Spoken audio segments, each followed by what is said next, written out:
All right, welcome to Shop Talks. Shop Talks is a presentation of this show, Impressions, and the In Kitchen, inkitchen.com. Check it out. Check our YouTube out. It's free information. It's free because Los Angeles Apparel, AlphaBroder, Stalls, Transfer Express, LAT Apparel, Hirsch, Howard, and Lane 7 are sponsors of it. And we have a distinguished panel here. I'm pretty happy to have such experts. We have Cheron Coleman from AlphaBroder. We have Milissa Gibson from Lane 7, who is subbing in at the last minute nicely. And Alan Yankey from Gildan. And I'm going to let them say what their titles are and a little bit about what they do, and then we'll get into garment construction. Oh, and I want to point out, check out the posters being printed back there by hand, old school, and all the money goes to this great homeless charity here in Atlantic City called Adelaide's Place. And I do mean all the money because we have nice sponsors like AlphaBroder that kicked in to make it all possible. Good afternoon, everyone. I am Cheron Coleman with AlphaBroder. I am the Vice President of Product Development and Global Supply Chain, and what that means is I work with merchandisers to come up with the concept for new product introductions, work directly with our product development manager, who is here today, to create the tech packages and specifications. We do all the cost negotiation, we find the factories, we do factory compliance, and also the logistics. So I like to say that I oversee the life of a garment from design conception to delivery into our DCs. I'm Milissa Gibson, and I'm sales director for Lane 7. I have a pretty extensive background with custom garment manufacturing from a domestic standpoint. I have kind of, where she takes all the technical side, I have to go sell that kind of stuff. So that's what my background is. I'm Alan Yankey. Can you hear me? Oh. I'm Alan Yankey with Gildan, and I'm just a sales guy. I work with our West Coast distributors. So. Yeah, and you've been doing it for what, 5 minutes? No, a long time, right? Yeah, so you might know a little bit about garments. All right, so we're going to talk a little bit about some terminology that gets bandied about, but I'm not sure everyone understands. And then we'll open it up to questions after that as well. So, all right, let's start with the fabric maybe. So what is, even I don't know some of this stuff. What is ring spun? What's combed ring spun? What's open end? What do these things, what do those terms mean?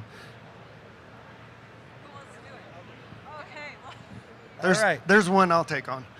The way I like to describe open Alan, end. eat the mic a little more. Eat the mic a little more, thank you. So the way I like to describe open end is it's a higher speed process, it's a lower cost process. It actually uses less electricity than ring spun. But if you could picture a tight rope, that's what open end is basically like, compared to ring spun. And then with ring spun, it's a looser twist on the yarn. The fibers are more parallel, and gives you a softer hand typically. It also gives you a hairier surface on the fabric. If you go from ring spun to combed, what happens in the combing process is you card the cotton first, which takes out some of the dirt and trash and so forth and straightens the fibers. Combing takes that to another level and pulls out some of the short fibers and leaves you with longer staple fibers. And then it gives you a stronger, cleaner, and even softer yarn than just regular ring spun. Man, so we got ring spun, open end, carded, and combed. Yes. All in there. That's pretty good. Yeah. All right. How about Oh, this one? Thank you. Oh, we were going to bring a punch, remember? I was going to a punch. So I remember learning this about 20 years into my career. What is the weight of the fabric? What is that based on, and how do they measure that? What is 4.2 ounce? What is 6.1 ounce? And I'm leading question here. How do they figure out what that weight is? So the weight of the fabric is determined by the construction of the composition of the fabric and the yarn size. So if you have like a lower yarn size, which is the thickness of the yarn, you typically have a heavier weight.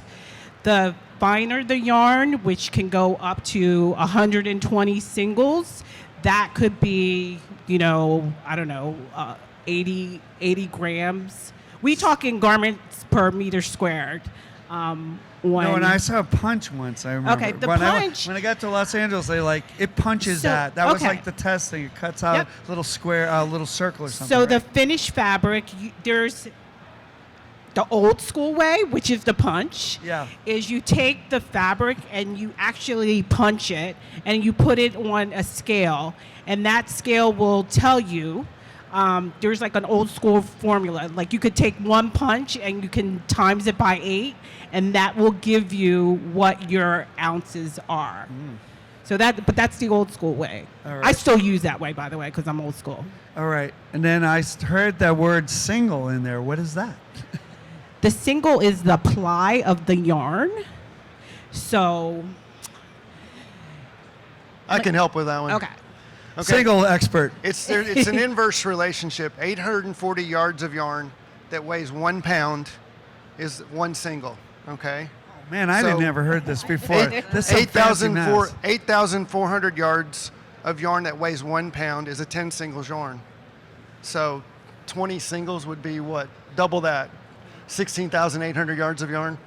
So it's an inverse relationship. That's why the higher the number on the singles count, the lighter the yarn. Wow. Now I learned something. Yeah, yeah. Crazy. All right, let's talk about some of the. I think it's not talked about as much. People know a quality garment when they see it and they know it doesn't fall apart. But what are some of the things that go into that, Melissa? Like cover stitch, taped. What are some of the sewing details that certain garments have and others don't? Yeah. And you're a sweatshirt person in particular now. Maybe you might say some of that. I've seen a few T-shirts. Yeah, I know. But I mean, get into, besides T-shirts, let's get into sweatshirts a little too. So I'm sure you in particular, and I'm guessing you do too, the way you can tell a really high quality garment is to flip it inside out. The front of the garment's really the least telling of the garment at all. So what you're looking for is in the interior, my favorite place to look is the bottom seam. Because in the menu, correct me where I'm wrong, but if you flip up, if anyone's wearing a T-shirt right now, if you flip it up, that hem, it may or may not be cut and trimmed all the way, right? So do you see it? There's like an overlap, there's some extra fabric, or is it a nice clean finish? Nothing. Look at that. Nothing. So this is a slow manufacturing process. It's a double needle. It takes a lot of time because then once they're done, they have to go back in and cut. And every time you touch that garment, it gets more expensive, right? So you're looking at that. You're looking at the back neck tape to see if it's got all that finishing done. Because again, every time you touch it, it gets more expensive. So, and all of those details take more time. Getting the rib and that trim to match the garment is a difficult process at times, which is why that may be where you start to see some shade variance within the shirt, because rib is not dyed necessarily at the same time as the rest of the shirt. And so all When you of say the those rib, things- like the neck part. yeah, the neck rib up here isn't always dyed at the same time or in the same How about place. the cuffs, or what do you call this? That's all rib. So that's And I'll just add, like, a quality garment starts at the fabric stage. Like, if you have crappy fabric and a nice looking garment, it could become disposable. But if you test the fabric to make sure that it's going to perform well, you're not going to have any like little pills that show up because of short fibers, then your garment will be good. But quality starts at the fabric. So if you have bad fabric quality, it doesn't matter how good the garment's going to look at the end. It's just going to be disposable. And I think one thing that our industry's not talking about enough is for a long time we have correlated heavyweight with crappy. The weight has absolutely nothing to do with the quality of the fabric or the shirt. You're seeing more and more of a trend go to 6, 7, 8 ounces in a t-shirt, which is insane, in my opinion. But you're seeing that, and it's super high quality. The knit is super tight and is very high quality. So, and you can have 30 single lightweight fabric that isn't great. So I think widening up and reopening that conversation in this industry is going to be what you see in the next 18 months. So, I actually wanted to ask about sweatshirts. You know, they're not the same fabric through and through, and there's like French terry, and there's different fleeces, and you know, clearly the inside of a fleece is different than the outside. What are some of the things that go into that, and how does that work? This might be where I know the least, ironically. So I'll talk from a Lane 7 perspective. One thing that we do that's more consistent with retail is that we use a 3-end fleece. And one thing, what that means, and people are like, What was the word again? 3-end fleece. 3-end fleece, okay. So that means I'm probably saying this wrong, so please forgive me. We can edit this later, don't worry. With the correct answer, I hope. In the loop, right, where the knit, there's an extra end going in to tighten up that knit face, give you a super soft surface.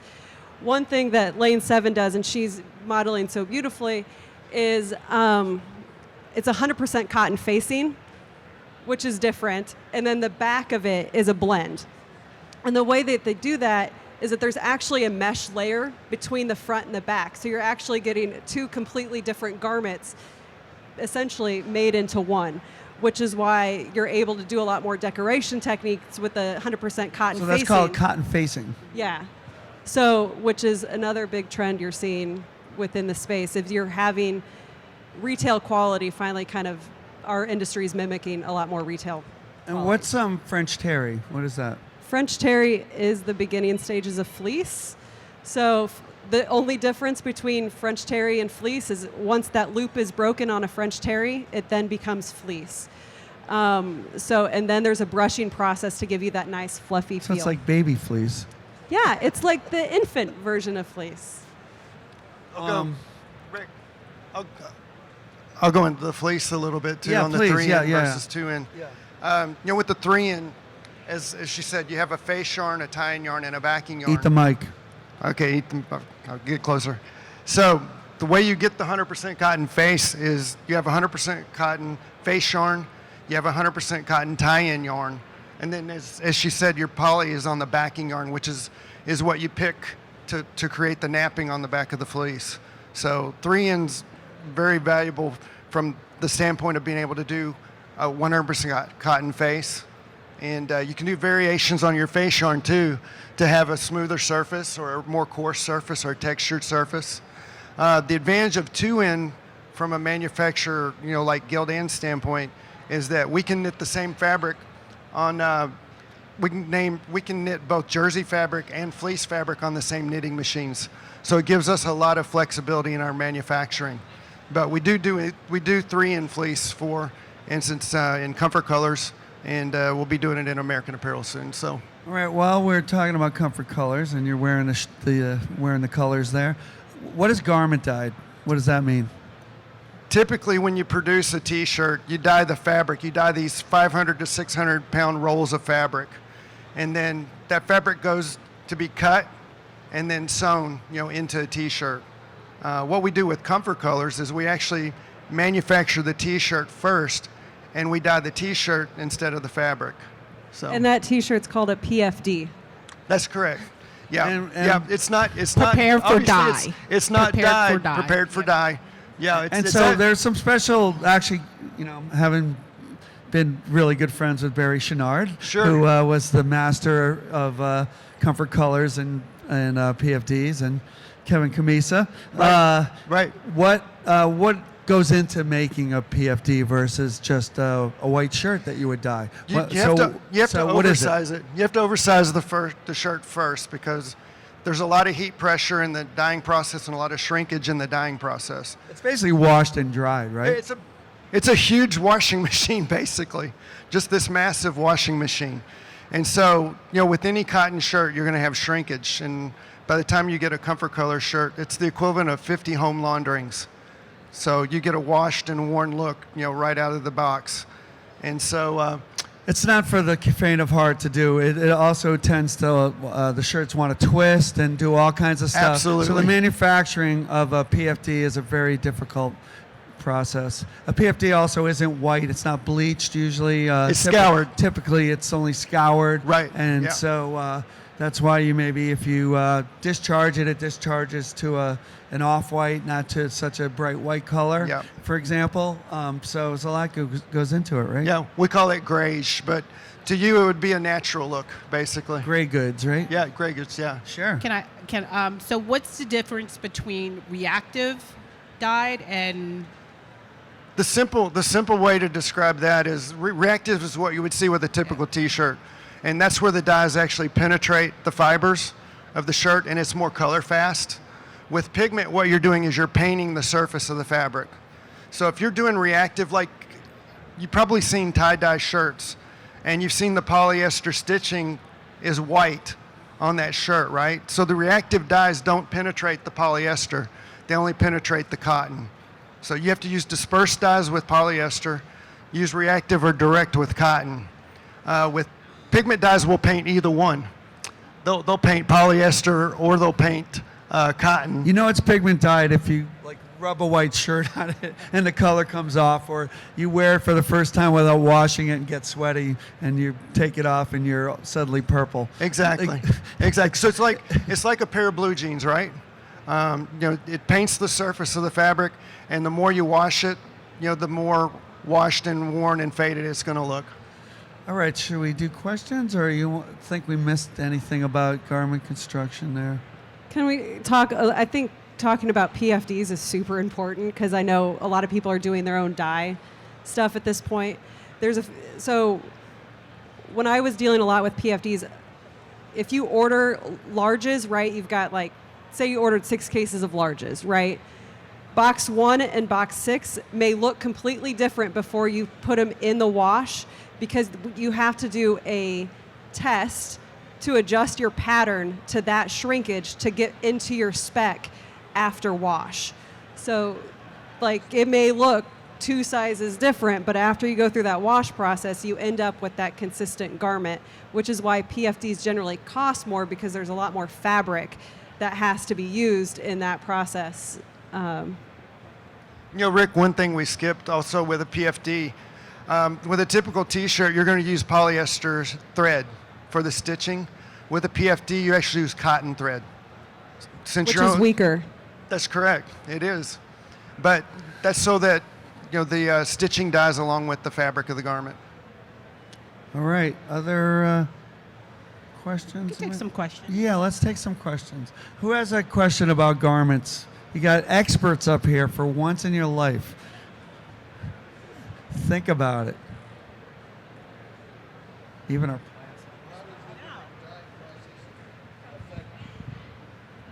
How does the different dyeing processes affect decorating?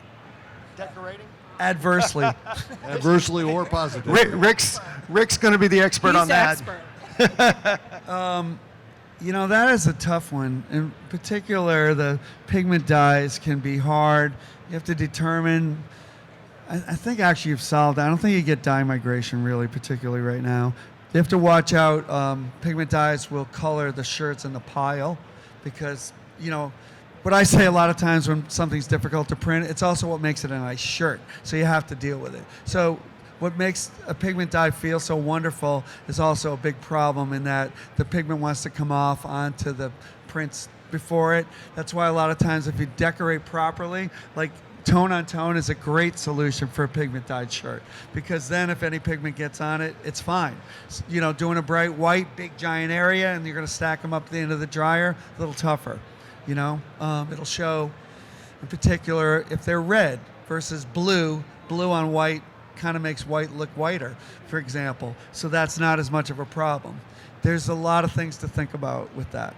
The other thing we haven't talked about is the different types of washes, right? You get in a silicone, enzyme, double enzyme, and all that makes, like, a silicone wash makes your life almost impossible as a decorator, right?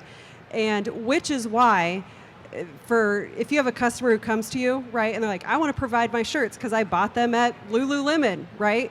That's great. I can't print on that, right? Because it changes the dynamic, because they put softeners and all of this stuff that doesn't like the screen printing process. It's not intended for that. So that's how you kind of transition to be like, let me source the blanks, let me get you into that space, and we can get you something similar to that I can actually print on. You know, we didn't talk about the weave either, actually, about how tight the weave might be in a particular shirt versus another one, right? Some are very loose weaves, some are tight. How does that measured, and what are the typical terminology that we hear either on our end or on your end?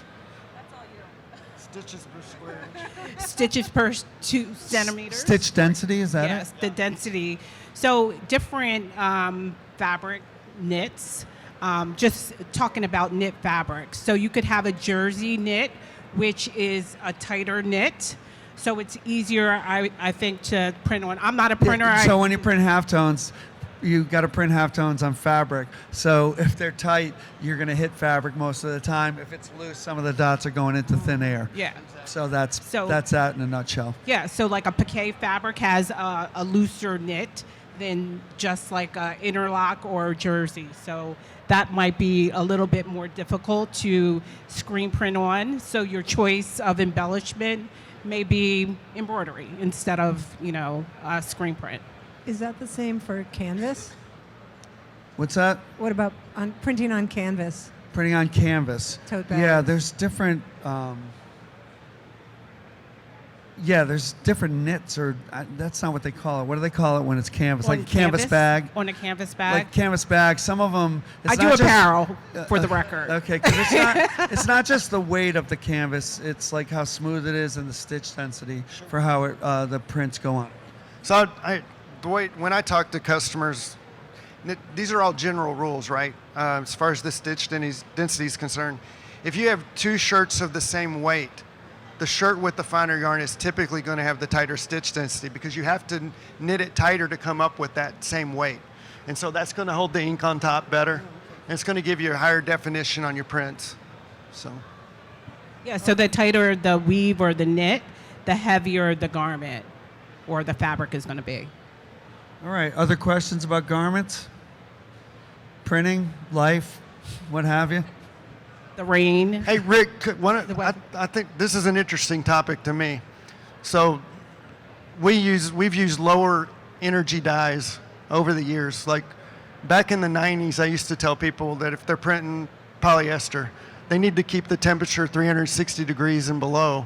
That temperature's come way down with the lower energy dyes, and now it's 310, and now we're curing inks at 280, 290. Can you talk about that a little bit and how that's changed from your perspective? Yeah, so dye migration is the bane of our existence as printers, and I highly recommend, actually, I'm going to toot my own horn. We have a video on how to do a test on polyester for how much it's going to migrate, which is a great way to go into it instead of finding out 3 weeks later when you sent the shirt to your customer and it started turning pink.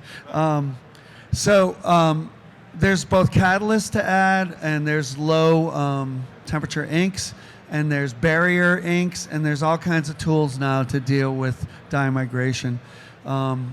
It's really the wonderfulness of fabric is the horror show that is printing. And there was a day where you could use what was called 50-50 ink on everything, and it would almost always work. And now it may not. You might use a polyester ink and think you're going to cover all bases. Well, certain polyester inks will ghost on a cotton shirt, so that when you pile them up, you'll get a ghost image, which will scare the shit out of you when you see that one. So you really need to know all of your tools. On Facebook a lot, it's a wealth of misinformation, and the one I see is I always use. As soon as I hear I always, I know that they don't know what they're talking about, or they're printing like about 10 shirts a year, because there is no I always. Do you always run a test? No, we do not. You I don't always do anything. Because you're a pro, so you know. As long as You you get know the ex- full details of the fabric, you Yeah, you have get an idea of what. yeah, and then there's warning signs. Something that's very new, or Okay. you're like, how did they get that effect with the fabric? That's going to be something we better find out about. Got it. And so AlphaBroder is now including a lot of information, and I'm actually going to be the person answering the questions for you guys, I Yes. guess. And Samar has a whole decorator network, and the suppliers have been a lot better about giving information. Yoldan has information on your website. I know about your shirts too, right?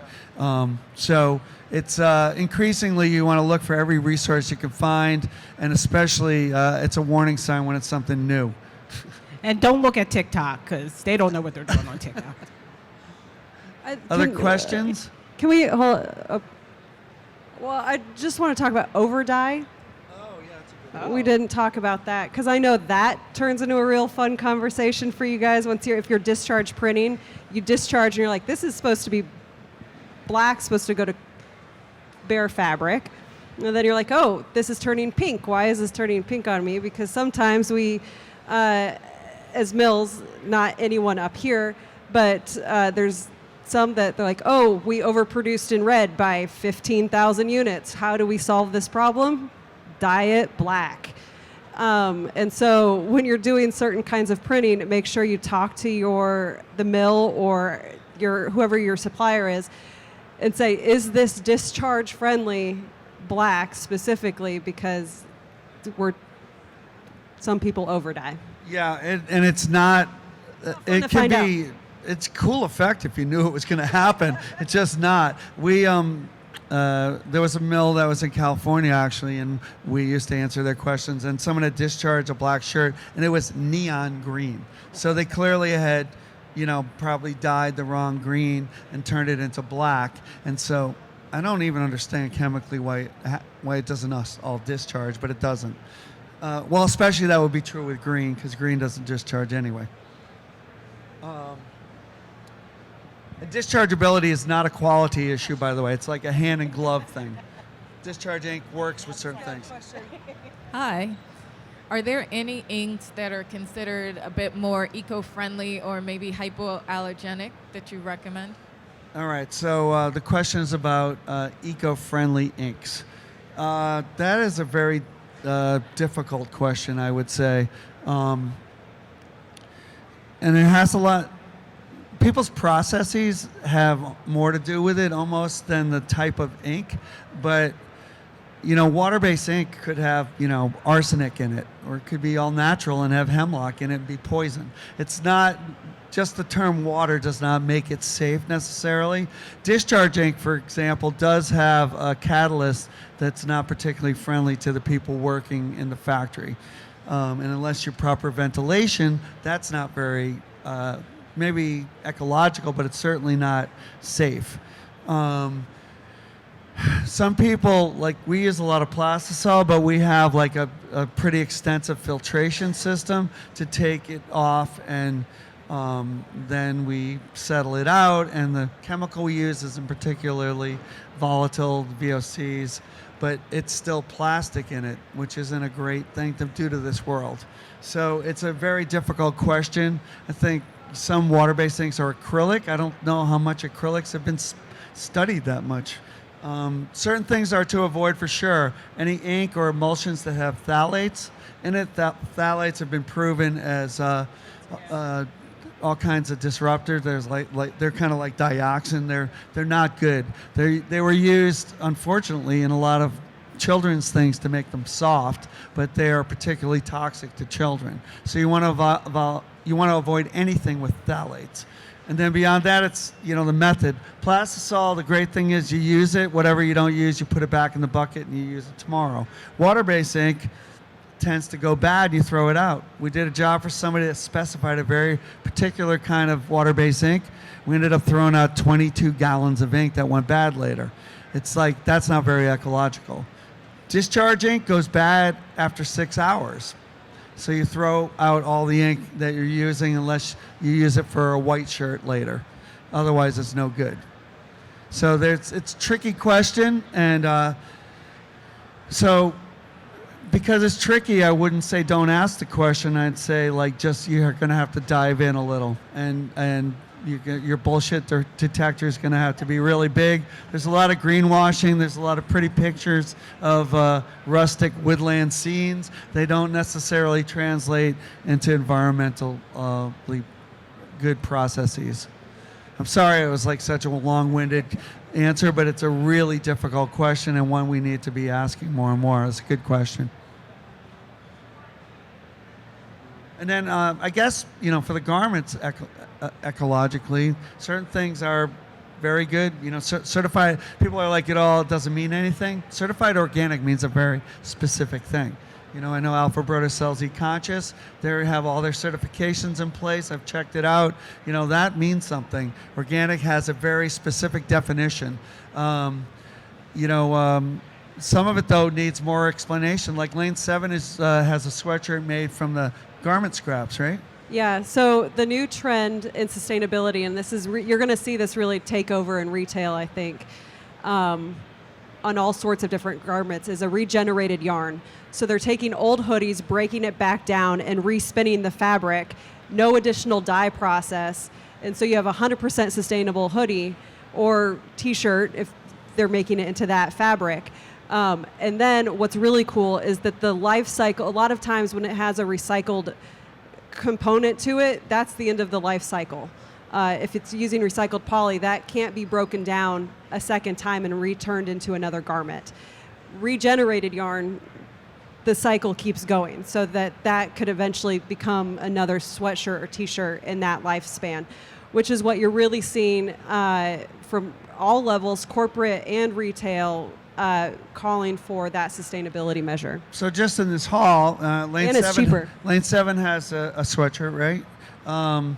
Fairweather Johnson right here, their T-shirts, and a place called Briscoe over on the far end. Those are 3 examples. If you go by, they can explain that to you. But it's a pretty interesting process. They're like pulling all the buttons and zippers off and chopping it up, and the pile of red shirts becomes their red T-shirt. But I would say don't be afraid to ask your supplier about certifications, because the last thing you want to do is be going to your customers greenwashing, saying that you have this eco-friendly, sustainable product, and then you have nothing to back it up. So, you kind of want to know from dirt to shirt what goes into these sustainable products. And where the cotton's grown. Yeah, I think that's super a important. big piece too. Other questions?